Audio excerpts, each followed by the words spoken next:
Welcome to the deep dive.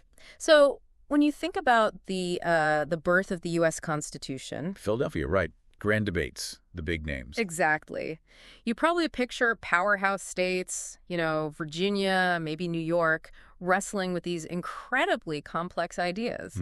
The heavyweights. But what if I told you that the very first state to actually ratify this foundational document was, well, tiny Delaware? Against all odds, yeah. It seems almost counterintuitive, doesn't it? So today, we're doing a deep dive to really unpack why the first state didn't just participate, but actually led the charge. And set a surprisingly swift tone for the whole nation, really. Exactly. It's a crucial historical moment, often kind of glossed over. I mean, you have the echoes of independence from 1776 still reverberating. Right, the Declaration. But the real challenge then was forging a united nation from 13 separate colonies. And it was little Delaware, on December 7, 1787, that put pen to paper first, ratified the new Constitution. December 7th, a key date. Absolutely. Yeah. And understanding why Delaware, of all places, took that pivotal first step.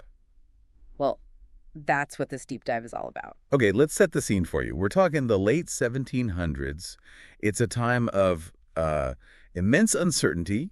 The brand new republic is still finding its feet. A very fluid situation. And geographically, you've got Delaware nestled right there. Just this small strip of land kind of sandwiched between the much more dominant forces of Pennsylvania to the north and Maryland to the south. Right, the big neighbors. And what really jumps out is its scale. Just 3 counties, Newcastle, Kent, and Sussex. That's it. Tiny. When I think of that size, I just can't help wondering, how on earth did such a small state surrounded by these giants manage to lead such a monumental charge? Well, it's a fascinating paradox, isn't it? Because Delaware's small size, surprisingly, proved to be a significant political advantage. An advantage? How so? Think of it like, less like a sprawling bureaucratic state and maybe more like a highly efficient startup. With fewer delegates and a really tight-knit leadership group, reaching consensus was just considerably swifter, simpler.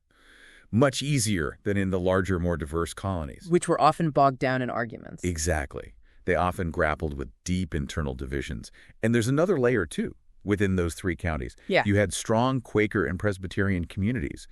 These groups had long traditions of, well, meeting-based decision-making, discussion, compromise. Ah, so they were already practiced in that kind of thing. Precisely. It effectively pre-trained their local leaders in the art of compromise, finding common ground. These were crucial skills, absolutely invaluable when faced with a decision of this magnitude. So this small, unified Delaware, already good at compromise, it sounds like they were kind of perfectly positioned for what came next. You could say that, yes. Tell us about that crucial moment then, December 1787. While the fate of the young republic is hanging in the balance, big states are locked in these bitter debates in Philadelphia. What's happening just down the road in Delaware? Well, a different kind of drama was unfolding. Or maybe a lack of drama, in a way. Okay. While Philadelphia was buzzing with these constitutional conventions, often getting mired in really drawn-out debates, Delaware's delegates, they acted with remarkable efficiency. How so? They met early, they reviewed the draft of the Constitution, and then, crucially, without all the theatrics you saw elsewhere, they moved swiftly to ratify it. Just like that. Pretty much. This immediate consensus was really the bedrock of their speed. And for Delawareans, you have to understand, being first, it wasn't just a technicality. No. No, it quickly became this profound badge of honor, a source of fierce pride.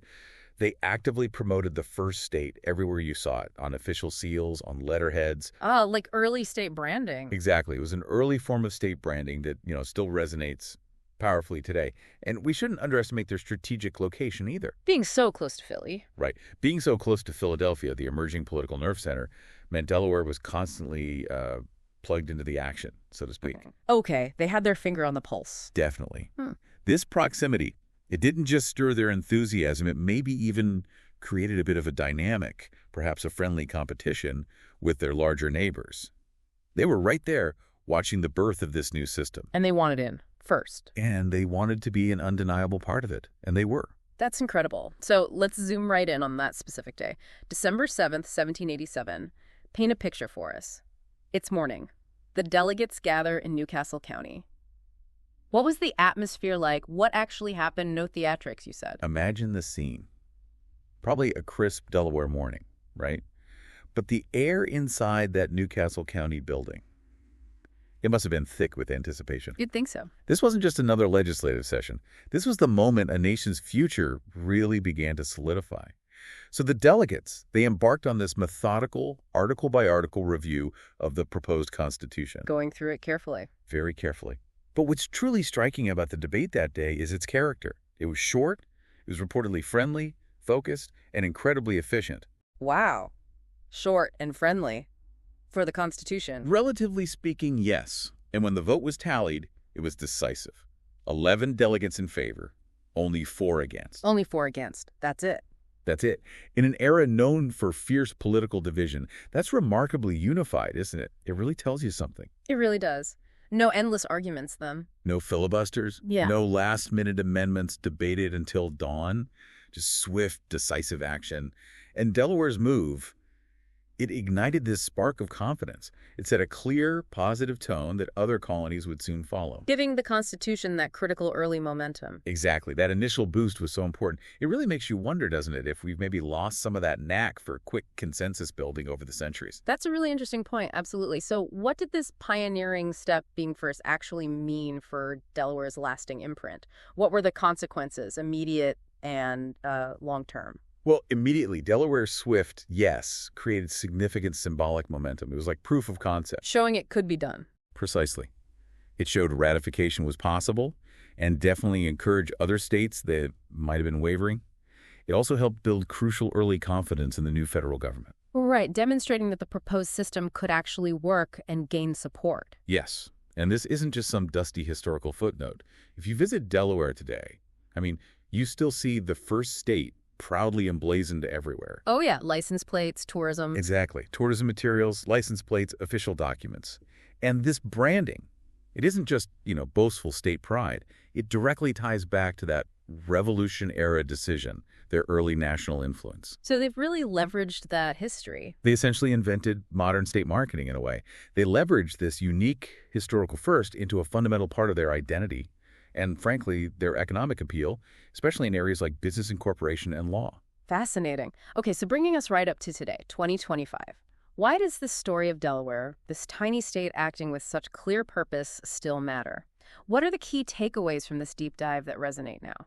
Well, I think Delaware's historical experience offers a really powerful and maybe often overlooked example. It shows how even small groups, small states, can rally quickly and effectively behind shared ideals. Proving size doesn't always dictate impact. Not at all.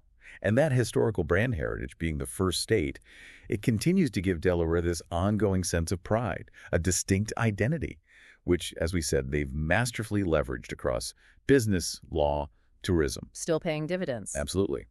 And maybe most fundamentally, Delaware's early unity among diverse voices within those 3 counties, it clearly demonstrated that compromise and cooperation, they aren't just nice ideas. They are absolutely essential for a functioning republic. The bedrock. It really reinforces that idea, as one historian aptly put it, the smallest state by far, yet first to ratify. It's just a testament to the power of collective action and conviction. And there you have it. The really quite surprising journey of Delaware. From this tiny colony, nestled between giants, to the very first dot on the Constitution timeline. A crucial first dot. Absolutely. It's swift action. It's tight-knit society. They didn't just make history. They left this remarkable legacy that, as you say, we still see and feel today. So maybe something for you to think about as you go about your day. Mm-hmm. Consider how many pivotal moments in history might have unfolded differently, or perhaps not at all.